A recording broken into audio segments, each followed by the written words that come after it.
The marchers meet at Marble Arch, and some have travelled far to be here. 3 placards for today's demo. Where have you come from? Glasgow. I've travelled down from Cardiff, where I work as a GP. We come from Bolton.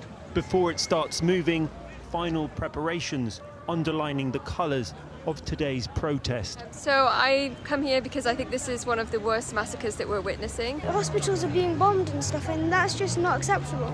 Arms Day is literally a truce. It was a ceasefire, to end the war. And that's why I'm out today, is to end the conflicts. It's to end even, the war itself. From the river to the sea!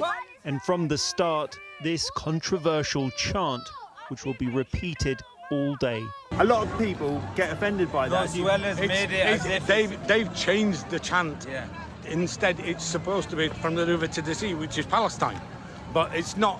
We're not getting rid of Israel. That's not what it's meant to be. It's from the river to the sea. Palestine will be free. It's just a chant. But critics of the chant, including London's Jewish community, say it is offensive and a form of hate speech. And further along, in Hyde Park, we find Jewish people taking part in the protest. Do you feel safe here? I actually feel insecure in my life wherever I am, but here I feel the most secure I ever felt. So do the £10 man first. Even in war, there's profit. Flags for sale here, a tenner each.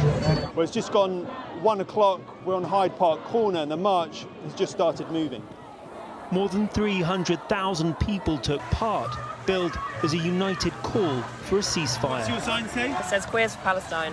I know people say, oh, you're queer, and why should you be standing with Palestine when the LGBTQ plus rights aren't so strong there? But, just because of that, we can still stand in, solidarity. Some of the other chants directed at the Prime Minister, others singing for freedom. While the march continues down there, if you come off this street, you see the heavy police presence. I've counted more than 20 police vans all along this road and all down there. The Met calling in help from outside forces, but all these vans were empty as officers were being deployed on the street. As we pass Victoria into Pimlico, our first sign of public disorder. A group of young white men start antagonising the protesters.